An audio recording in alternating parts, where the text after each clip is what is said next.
Assalamu alaikum. Bismillah ar-Rahman ar-Rahim. I'm Farid Younos, and today is November 8th, 2021. And this is Omid 24, broadcasting from Canada, Toronto, Canada, and I'm in California. I just want to remind you that the end of December, and this continued, and I resigned from the TV because of my low work and too much responsibilities. I can't handle it anymore. So I will be with you until the end of December. Starting January 1st, 2022, I will not be in this station. But sometimes for some interviews, some debate, discussion, and this and that, I join Omid 24, and I had a wonderful time in the last 3-4 years with Omid. I just want to remind you, so after the 2022, you should not look for new programming, but look for my YouTube programming of this year and last year and all. I talked about civilization long time ago. One aspect of civilized society, civil person, is to read books. And I think I talked about this many times before, that a civil society and a civil person, a civilized person, is the one who reads book. So today I like to introduce you to a new book that came in the market in the month of August, and I purchased it. It's very interesting. The Afghanistan Papers. The Afghanistan Papers. You need to get this book and read it, because there's a lot of information about Afghanistan and that why America lost in Afghanistan strategically and what went wrong. Beautiful investigative report, The Afghanistan Papers by Craig Whitlock. So, yeah, a very important aspect of our life is to read books. And if we don't read books just with a college degree or a master degree or PhD, without reading books, and variety of books, especially that we need to read books on wisdom, books on philosophy, books on history and sciences and all aspects of life, because Islam encompasses all aspects of life. So that's why sometimes when I buy a book and I read it, and I like to introduce it to you. Another issue nowadays, the market, the housing market is very good in America. And I like to introduce you to my best friend, Hamid Arwand. Hamid John Arwand is living in Northern California, but he serves as a real estate agent all over the state of California. And if you're planning to purchase a house or planning to sell your house, I think he is the best choice. His number is 260-249-8118. I need to tell you that Hamid is my friend, and he is also a sociologist by profession, and he has a vast experience on real estate and markets and selling houses and buying houses and helping people. So I was in a conversation about this, and I thought, well, let me tell my friends on the show that you can help them if they want to purchase a house or sell their house. So again, the number of Hamid John is 260-249-8118. Today, I'd like to discuss about a very important aspect, sociological aspect of our lives.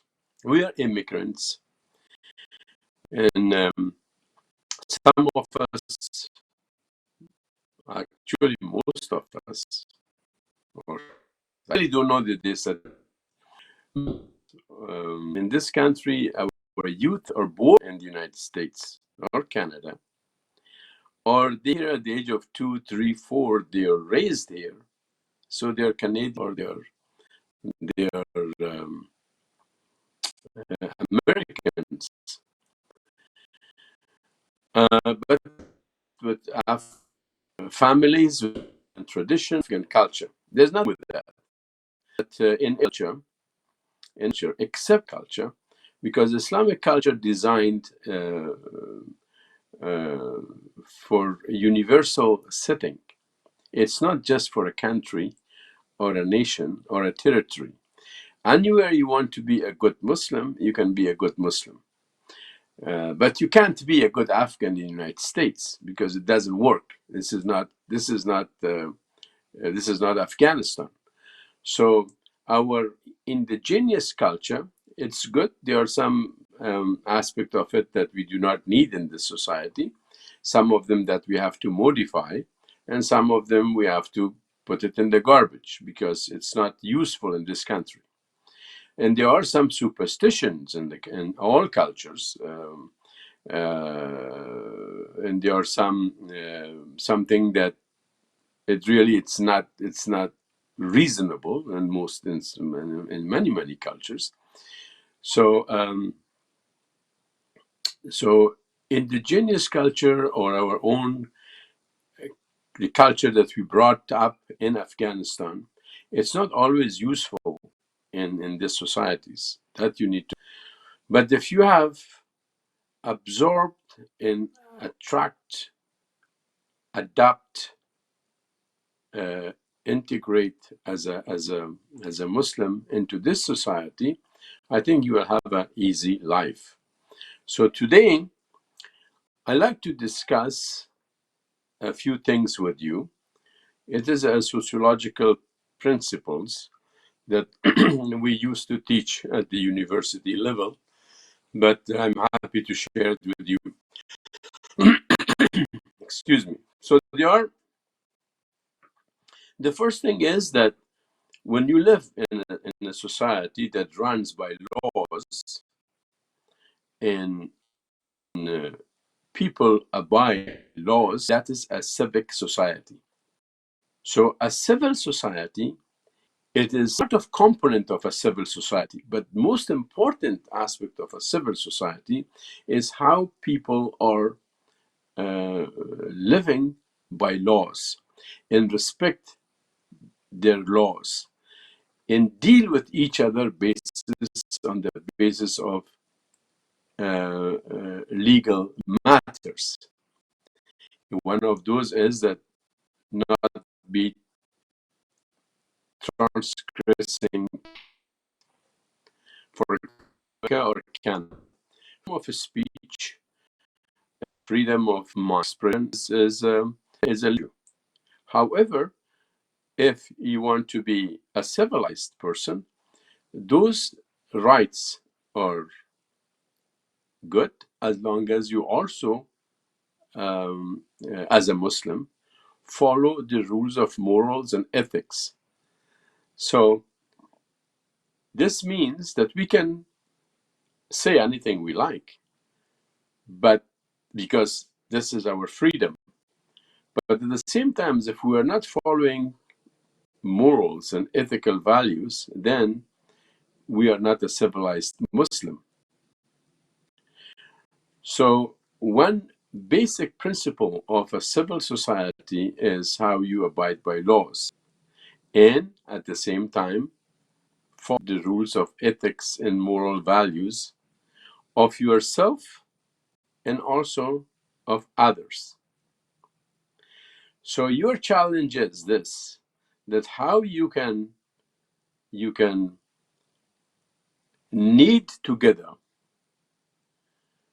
your values with the values that you are living in this society. For example, as I said, freedom of speech It's a God-given gift to humanity. It's not just within democracies. It is in the Quran. Alam al-Bayan. I taught you the mode of speaking. Alam bil-qalam. I taught you the use of the pen. And so it is our values too. It's also a value within Western societies that we have our freedom of expression and we have a freedom of the pen. But now we as Muslims, we need to attach to it our own moral principles and ethical principles. How we can write something or how we can say something without violating our own moral values. That is not attacking anyone, not disrespecting anyone, accusing anyone, blasphemy, for example. These are our values that we need to consider when we are writing or when we are saying things, because we are Muslims. So, freedom of speech and freedom of expression, it is not only a democratic value, but it's also an Islamic value. The Islam attached, it's our own moral and principle. When you are living in a society, there are different ways that you can conduct your lives. In sociology, there are assimilation and integration. Adaptation is you adapt to your new society. So you are coming from Afghanistan or you are coming from an Islamic culture, but then you adapt to your new society, meaning that you rules of law. That is and is. Adaptation is not because of the weather condition or the diet system and this and that. Adaptation basically it's a concept that that encourage you to live according to the norms and values of that society and respect those norms and values. When you're adapted, that means that you live comfortably in with laws and regulations and rules of that society. It's important. Um, a week or 2 weeks ago, a young Afghan man, he was arrested in one of the northern states in the United States for attacking a young girl or raping a young girl. And this is not ethical. This is not moral. And at the same time, this man was not adapted to this society's norms and values that raping or attacking a woman nowhere in the world, but here, has severe penalties and punishment. So adaptation is extremely important because you can't function properly. You can't properly live functionally and pragmatically in the society if you do not know laws and rules of this country. So it is just as simple as this, that you drive, and when you drive, you follow some rules and regulations of driving. By the same token, when you are driving, when you are living in other aspects of our lives over here, we have to follow some rules and regulations. And when we do that, then we are adapted. Adaptation and adjustment is a little bit different, because adaptation, socially speaking, it's a concept and phenomenon that is very universal within the whole system. But adjustment is something very personal. You adjust to different things temporarily. For example, you get cold, you wear a coat. And when you are warm, you take it off. So you adjust your body temperature with the temperature of outside temperature. That's adjustment. So there are many people, they do not know the difference between adjustment and adaptation. So for you as a Muslim, that you claim to be Muslims, that means that, and you're living in a Western society, that means that you need to follow some regulations in the society and not breaking them and break them. And your values are good. You can practice your values as long as it's not a kind of obstacle for others. For example, I saw a Muslim fellow. He was praying in the middle of a street somewhere, and bypasses were keep crossing him. And that's not the time for prayer. That's not a place for prayer. Either you go to a masjid or you perform your prayers at home. Even if it's and there's no proper space and place, better. Or if you anticipate that you will be late for prayer, better perform it beforehand before you go out. So in a peaceful manner, in a more appropriate place, in more serene and tranquil place, not praying in the middle of the road. So you become a kind of obstacles for others. The system does not necessarily tell you not because and bothered. And this is one of the examples of adaptation, that we have to adapt to the norms and values and rules and regulations of this society. Many people are breaking the rules and breaking the law simply because they are not civilized. This is as simple as this. If you're breaking, of course, there are many laws that we may not agree. There are laws that does not make sense. But once the law is passed by the majority vote in the Congress or in a state, and it become law, whether it's a stupid law or not a stupid law, we have to accept it as law of this country, and we should not break it.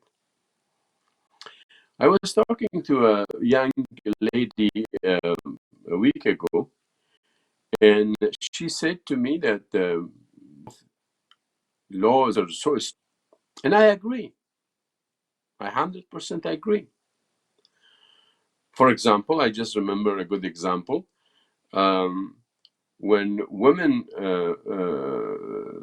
file for a divorce, for example, even she worked so hard, and all her assets and income and everything is hers.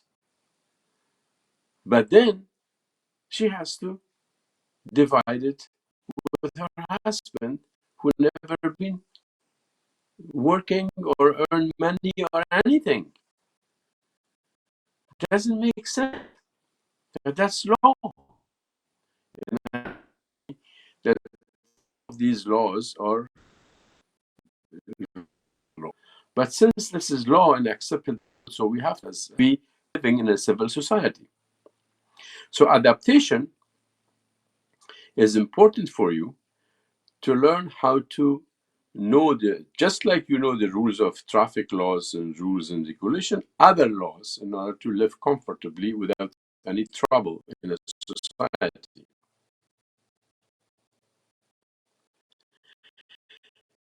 The other thing is more, it is something that so from others. It's good, but there are negative points about it. If you have your own culture and values, and there's nothing wrong with your own cultures, and to drop all values like your life, drop your religion, you drop your family values, everything, just to assimilate with the others, you deculturize yourself, and that's also not good. So assimilation that you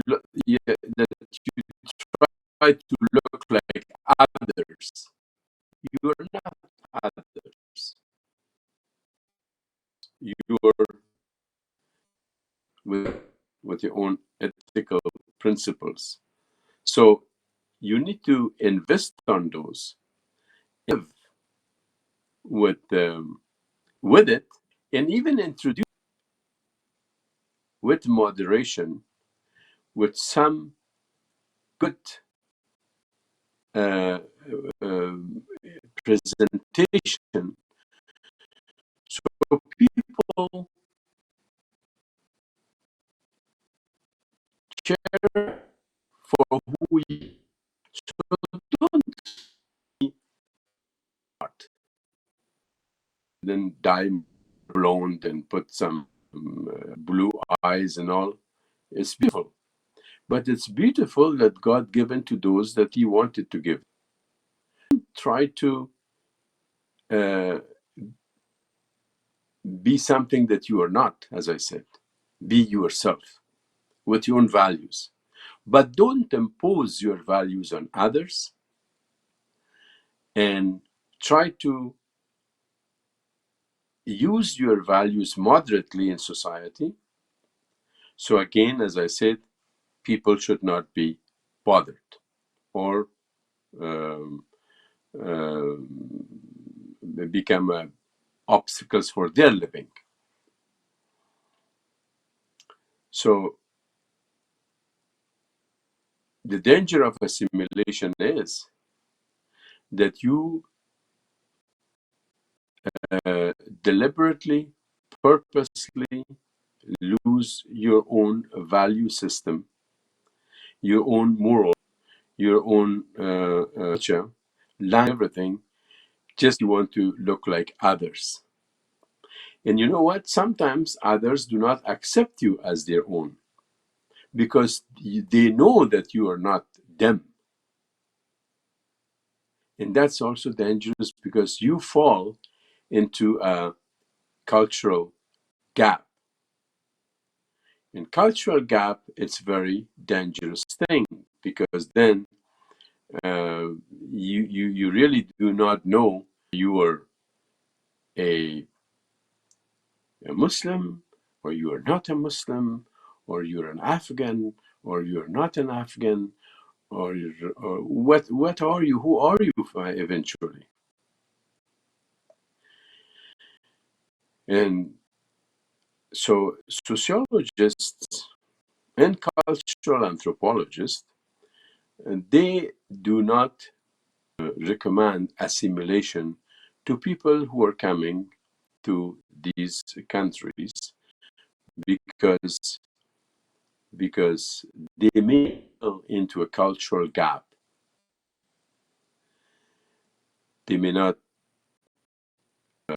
learn a lot of things from others, and at the same time they may lose what they have, and so life will be very confusing for them. And many people I know personally, I know them, whether it's in the matter of Islamic faith or political issues or social issues, they're very confused. They're very confused.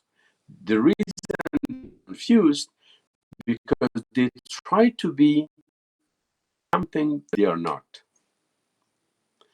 And they are very good things. We have to pick things about the culture, we call it the host. We have good serve within our culture.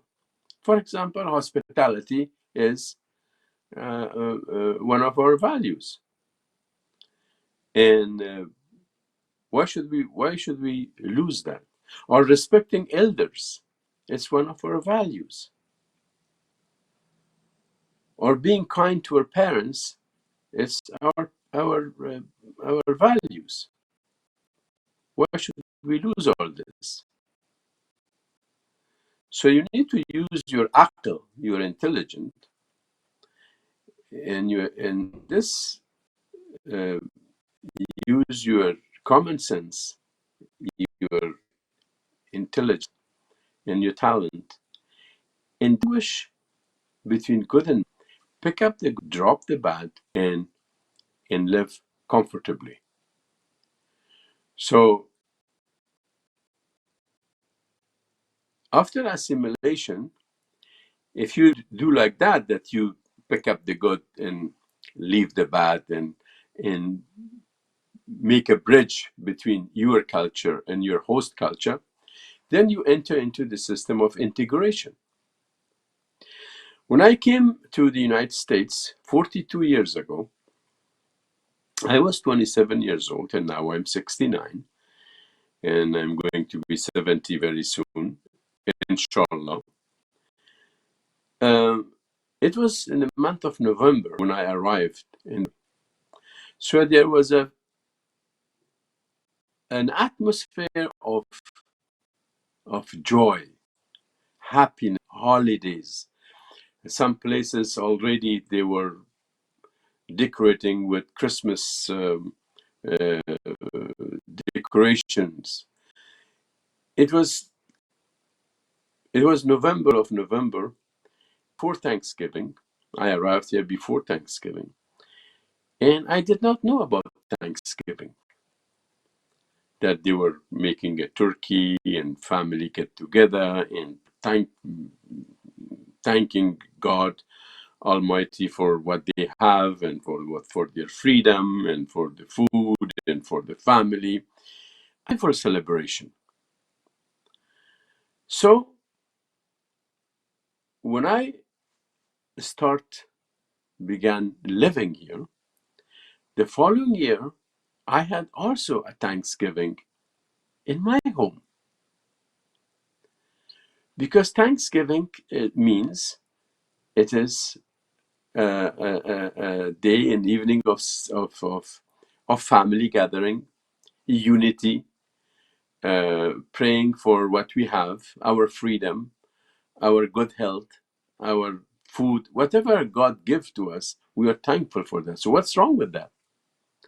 So being thankful, it is something in all cultures. But I was not used to mashed potatoes and all those goodies that they are making in Thanksgiving. So we made that turkey, but we also made some palau beside that. Instead of mashed potatoes, we had some other vegetables. So that is integration, that you pick up what they offer you, and then you not lose your value system, and you create something that you live in between. So we Afghans and Muslims, we are celebrating, but at the same time that you are celebrating, we integrated that we want Thanksgiving, but at the same time, there are some families that they don't like turkey, or they like turkey but they like to have some chalau or palau, rice and brown rice and all beside that. That's integration. So you will be very successful if you integrate into this new society, that you keep your values, pick up their value system, mix it together, and live in harmony. And that is your challenge. And I have done that for the last 42 years. I'm living here, that I'm partially an American, partially an Afghan, and I kept some values of Afghanistan that is useful here. For example, honesty, it's in all culture. Helping your neighbor, it's in all culture. Respecting other views, these are the values that I brought with me when I was in Afghanistan. And I noticed that some of these values are common with the new American society. And some of them that needed to be modified or change a little bit to fit my value system, I did that, and that is integration. So we all need to do a good integration into society and live in peace and harmony with everybody else. So always remember adaptation, assimilation, and integration. This was the program for today, and I'll see you next week. And thank you for watching. Have a nice day and night. I am Farid Younos.